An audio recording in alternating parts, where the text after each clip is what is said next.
Heyo, and welcome back to the Pick and Mix podcast. Today we're doing our monthly roundup. I'm here with co-host Kit. Hi, I'm here.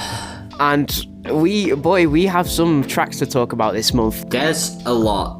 We've had the worst of the worst and, the best of the best. It's been mostly singles this month, I feel like. There hasn't been much in terms of albums, but... Have any interesting projects actually dropped this month? Been a little light. That Genesis Owusu album was really great, but I can't remember much else. 24K Golden dropped, but apparently it's literally just mood. That's already, what he does. Alright, but without further ado, we'll get into the worst tracks. And when I tell you these tracks are awful, they're just god-awful, these tracks we've got. So we've got YBN Nahmir with Soul Train, and... Yeah, this is potentially one of the worst songs of 2021, I think. How does one listen to the beat, be like, "Ayo, I'm gonna spit some fire," do that, and then leave the studio thinking they've made an album-worthy song here? I feel bad for him because his fucking team let him put that on an album. Told him, yeah, this is good. This is good. This will sell. I've never been the biggest fan of Nahmir, but holy shit, this song is Nahmir is probably the industry's biggest clown right now, and I feel like this song especially cemented it. But I read some of the comments on the YouTube, and they were like, "Ayo, Corday, come save your boy," and shit. And I fucking love every comment on a YBN Nahmir video is gold, mine. But it's not a single, but we just wanted to put this here because it is. It's so bad. And then moving on, we have No Sense by Baby Keem. I was disappointed by this. When I heard the vocals at the start, I was like, "Ayo, this could go well." But I think what really makes this track such a flat, stale, I don't know the fucking word for it, but it's really flat and stale when the beat drops. You'd expect something. There's no chemistry between him and the beat for me. And for me, the production's just really boring. It's another situation where there's almost nothing going on. And sometimes when you have a beat like that, okay, there's just an artist gets liberties to go crazy on it. But Baby Keem doesn't really do that. He doesn't really bring the personality. I feel like the production, I don't know why, but as soon as I heard it, it reminded me of an emo sad boy version of Blueberry Faygo by Lil Mosey. The drum bands and everything. But the writings, it feels poor from Keem. I'm not a fan of the choppy flows. Compared to was it the 2 single pack he dropped a while back? Yeah, Hooligan I think is great. Hooligan's a banger. Hooligan, that fa that shit hits. Yeah. But this is a huge flop from him. Moving forward, we have Malcolm in the Middle by our favourite artist ever, the best rapper. Have we shit on Comethazine before on this show? I feel like we may have, but if we haven't, we can just do it here. Comethazine sucks. He's bad. It's the same old shit he puts out. Cringe delivery. A really compressed, awkward beat. It's just SoundCloud rap. It's just SoundCloud rap, but he's on a major label or whatever. He has good songs, I think, but even then, they're nothing of quality. There's nothing that's truly defining about Comethazine as an artist. It's just... It's kind of painful because he lives in the shadow of Lil Pump and Smoke Perp, essentially, which is really depressing to think about. Yeah. But our final track in the worst tracks, everyone's 2 favourite artists, by online reviews, MGK and Corpse, Daywalker. I was ready for this one. I was really ready for this one. Now, what's your verdict on this track? I feel like you'll have a bit to say. Yeah, so my take on this track is I hate it. I really hate it. It's so edgy, and not in an endearing way. It's just really, really edgy, and the mixing. I'm not a mixing expert, but holy shit. The mixing is funny because the mixing was done by a Grammy Award-winning engineer, by the way. I thought it was a home mixed. Sounds like one of them had done it. I honestly don't mind the vocals. I understand that it's meant to be an edgy, angry fight music. Those kids who angry at their parents, or life sucks and shit like that. I understand that's... Leave me alone, Mom. Yeah, I understand that's the aesthetic it's trying to capture. the mix is truly what like beats the living daylights out of this song. There's that one part where like he does some whispering thing, and the transition from it, because it's so dry as well. Like there's nothing to it, really. Oh, no me gusta. Never mind. There's no redemption from this track. There's no saving this track. No saving it. Now we're into the Metrax. We'll kick it off with one of my favorite hyperpop artists, Glaive. I want to slam my head against the wall. Do it. Slam your head against the wall. I don't know what do it as in slam my head against the wall, bro. One day. I kind of like this song quite a bit. I thought the playful melody went really well with the hook, and the way the drums come in and kind of, you know, they have a connection with the vocals to make it sound like he's bashing his head against a marshmallow or something. I don't know if it's just me, but the vibe I got from this song is like, imagine a Dominic Fike track, but it's hyperpop. For whatever reason. Now I kind of want to Dominic. You kind of hear it? Yeah, I kind of hear that. But also, I found the production to be really gimmicky. It didn't transition that well between the kind of the 4 on the floor hook and then that kind of acoustic-y part on the verses. It just felt really, I don't know, unstructured and kind of messy to me. But I think the structure's where it really hits its lowest. Then we have, you know, the two lyrical miracles of hip-hop, NF and Hopsin, with Lost. The Nathan! I genuinely don't think this was an awful track, but I do think NF might be the worst part of it. Hopsin does, like, he matches his energy really well here, but, like, NF is kind of corny from time to time. I mean, they both are just corny. I never find an NF track unlistenable. I mean, and I think Hopsin tracks can tend to be unlistenable, actually, especially with the casual, like, really weird, you know the fucking song I'm talking about, like, the racist one. But generally they are a little skewed. But here it's just kind of... I feel like why people like NF so much is that his lyrics are drowned out by his technicality, because he has the flows and the rhyme schemes. But I feel like when someone has, you know, I actually really like his technicality, but he doesn't say much. And I feel like if you have a strong technical... And he's a Christian rapper for the family, you know? But I feel like if you have good lyrical technicality, then you can cover it with whatever you say. Like, you could just say some cringe shit and it just won't help. Yeah, and there was a point in the song, like, in the first verse or whatever, where he was just kind of spitting and I wasn't hearing anything. It just all felt completely awkward. It all kind of blurred into one. If you turn your brain off and you're just here to hear some flibbity-hibbity without, like, any true depth to it, then, you know, sure, you're going to enjoy an NF track.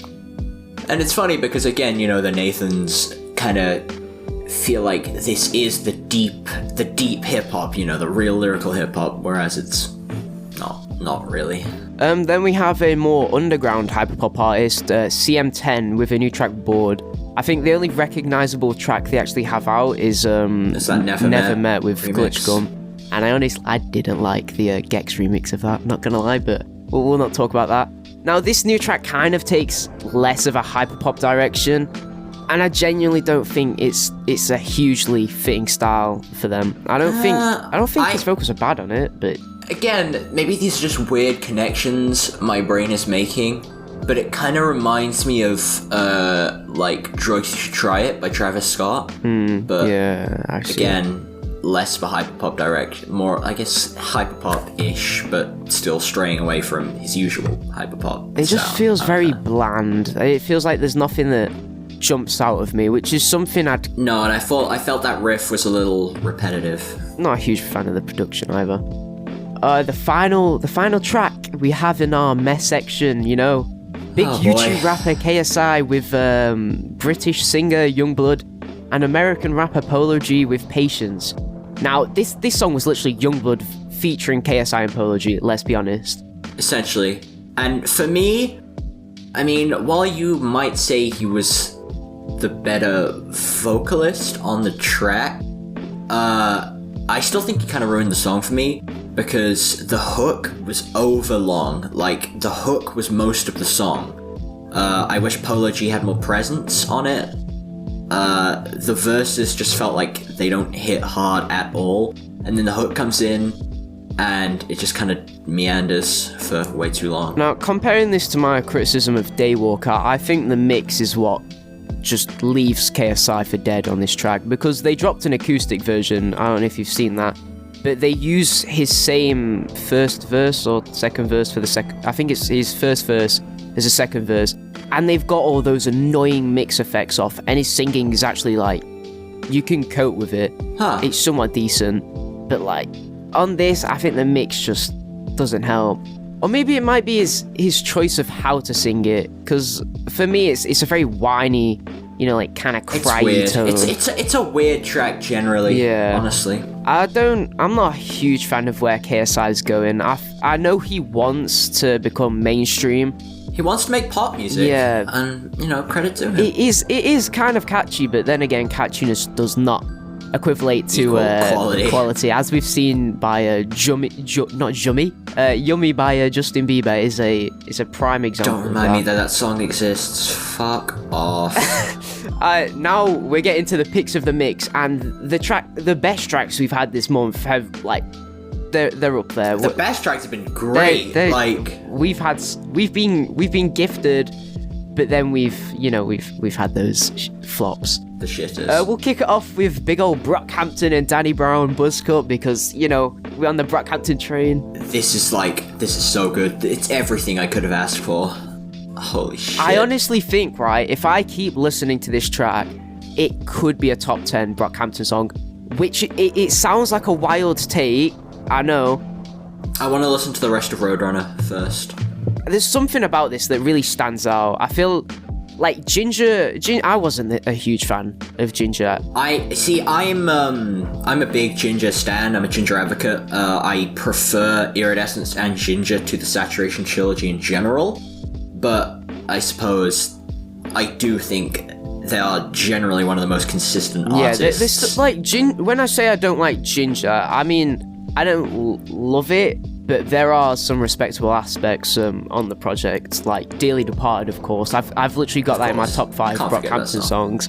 But if this is like the direction they're taking on Roadrunner, kind of like a 90s trippy, but somehow super futuristic, psychedelic, but also really futuristic and industrial sound. Again, this is like Iridescence era, but turn it up to 11. Like, I don't know how I feel about like credited features. Because that's just something they've not done before. But they haven't really had features in general on past records aside from Ryan Beatty, right? There was Jaden Smith on New Orleans. Oh yeah. Which but Kevin says Jaden is a part of Brockhampton, so. Wait, he counts as a part of Brockhampton? Kevin says he does. What? Oh dear. Jesus. But. And it kind of goes without saying, Kevin killed it on the first verse, Danny kills it on the second verse, Joba and Merlin kill it on the outro. But the video kind of scared me, not gonna lie. Just seeing Danny Brown. I want to chill with the Danny Brown demon. But bro, I've never actually dived into Danny Brown's discography, but I need to. But again, this verse. Atrocity Exhibition is one of my favorite albums of all time. I think it's one of the best hip-hop albums of all time. You are doing a disservice to yourself. I'll listen to it soon. But we can't finish this mini track talk here without talking about the horns and Joba at the end. Joba vocals are just to die Joba's for. neckbeard in the wind. Joba's trim. Ugh. And did you see the behind the scenes of Joba being sick? Yeah, they actually made that man throw up. I feel bad. Kind of creepy, but Joba vocals, and especially if Roadrunner is going to be centered around Joba, then I'm really excited for this. Then we move on to Lil Nas X, Montero, Call Me By Your Name, which is probably one of the more controversial drops of this month, mainly because of the music video. It's only really controversial. It's not controversial, it's just that people have they have weird fucking takes, like they get over with conservatives. It's only controversial for conservatives. They get offended over stupid shit. Like the music video had me rolling. Music video is fire. But my main issue with the music video is it's kind of stolen, which I don't appreciate. Oh, really? Yes. So FKA Twigs Cellophane video. Before they made the video, they reached out to the directors of Cellophane, and then they stopped working with them, and then went ahead and made this. And there's like a frame by frame comparison, and the ideas are there. They're very similar. But bro, everyone has been waiting for this song for.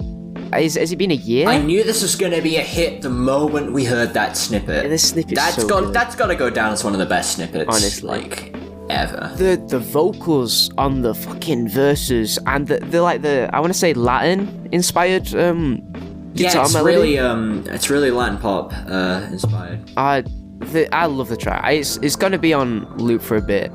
It's a vibe. It's a vibe. I like it. And then we have possibly one of my favorites of this month, which completely blew me away. Blew me away as well, considering I've not been a fan of this artist like at all. It's in the past. crazy. We have Sisyphus by Quadeca, which I went into the song not knowing what to expect. But then again, I still came out of it like, whoa, I did not expect that. Super impressed. I was in a call with some friends whilst listening to it, and I was jumping on my chair and everything. I was like, what the fuck is this? I had super low expectations. Again, I've not been a fan of Quideca's work in the past, but I was, pleasantly surprised by how good this was, how immaculately produced this was. He recently did reacting to reactions of Sisyphus, and the song has 727 layers on it apparently, which it's crazy.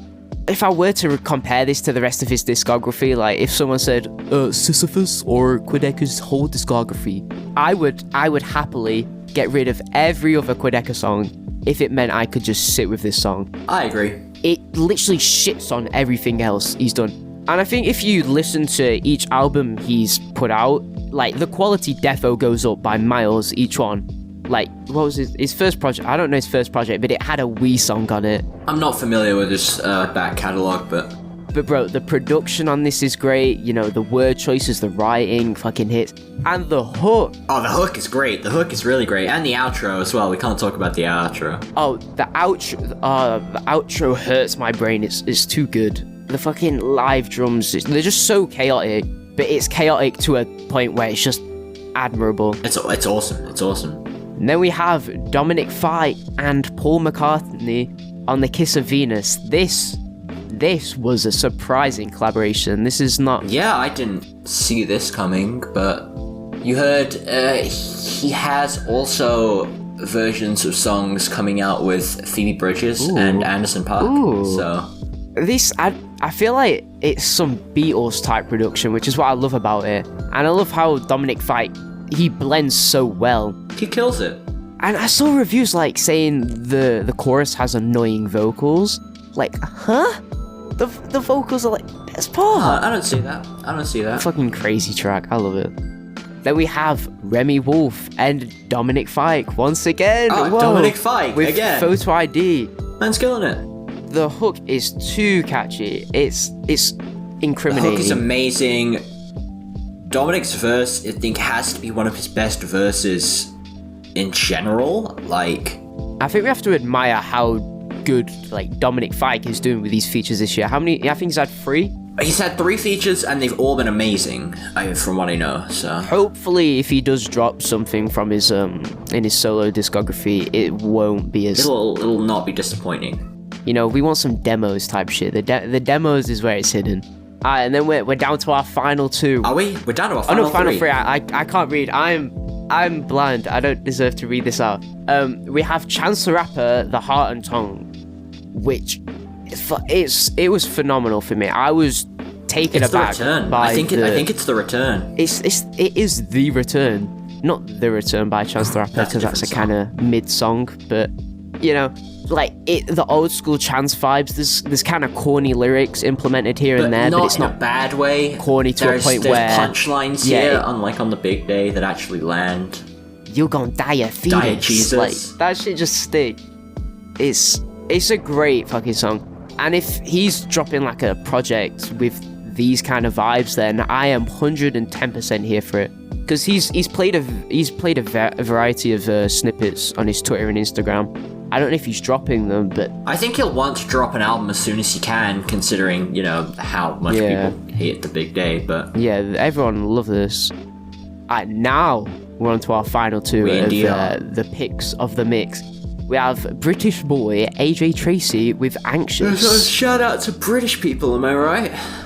Honestly, but like, he does kind of sound like A$AP Rocky on this, just a bit. Like even the production. Yeah, it's super like just like a low key banger though. I can't really. Yeah, I think AJ Tracy is someone to watch in the British rap scene. I'm not someone who's hugely invested. I feel like he's one of the artists that has crossover appeal and that might make it big in America if he isn't already. I don't know whether he's, made it. Has he actually collaborated with any American artists? Yeah, he heard Alakazam with Denzel Curry and Jeremy. Oh, yes. I forgot about that one. Alright, now we're on to the big finale. Arguably one of the best tracks of the year. We have Silk Sonic with Leave the Door Open. There is not much to say about this. It's Bruno Mars and Anderson .Paak. Like, automatically you hear those two names. The moment this was announced, I think we knew this was going to be something special. Bro, the chemistry between the two it's just something. It's a sight to see. Or something to hear. Oh, yeah. Fuck, you can't see music. But it's so fucking smooth, this song. They also dropped a intro track for some reason. Yeah, it was the Bootsy Collins thing, right? Yeah, it's called intro. I don't know why they dropped it, but bro, I am extremely hyped for this project to drop. I need that new Bruno's. We've been stocked up on Anderson .Paak, to be fair. I think we've had a bit of him every year. But... We had R&P in 2019. We had Lockdown in 2020, I think, something like that. But it's going to be a great album. We know. There are some of these albums coming out that we just know are going to be great. Like, Denzel's dropping this year, hopefully. A certain Brockhampton are dropping in 2 weeks. Oh yeah, shit. April 9th.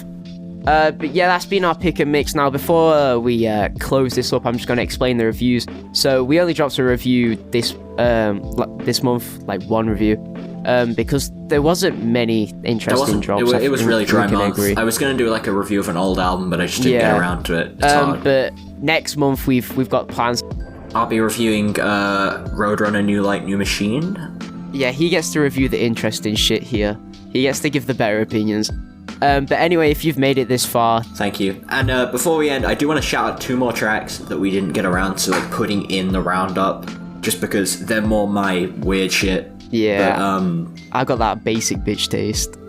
Supernormal by Everything, one of my favorite bands of all time. They are back with a new single. I don't know if it's going to be towards another album, but either way, they're going more back to their rock sound. And it's great. It kicks ass. It's one of their best tracks in a while.